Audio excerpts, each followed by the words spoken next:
This video is going to show you how to log into Google Sketchup. First, we're going to type in classroom.google.com, and then we're going to use our citybridge.net login information, password, and then we're going to select our class, our engineering class. Once we are in our engineering class, we need to create a folder to save our Google Sketchup work in. So I'm going to go up to my Google Apps and select Google Drive.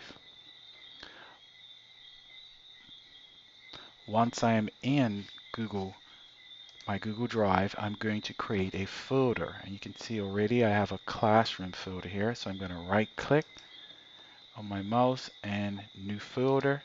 And I'm going to title this folder Sketchup. And this is where all my SketchUp assignments will be saved and create.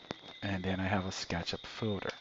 I'm going to go back to where I opened my Google Classroom. And I'm going to go once again to my Google Apps, scroll down, and I'm going to look for Google SketchUp and select Google SketchUp. And as that's loading, I'm now going to sign in once again with my citybridge.net account, username, and once I get to this section, I'm going to select allow. You only do this once. Then as it's loading, I'm going to select start modeling, and it's going to bring me to this section.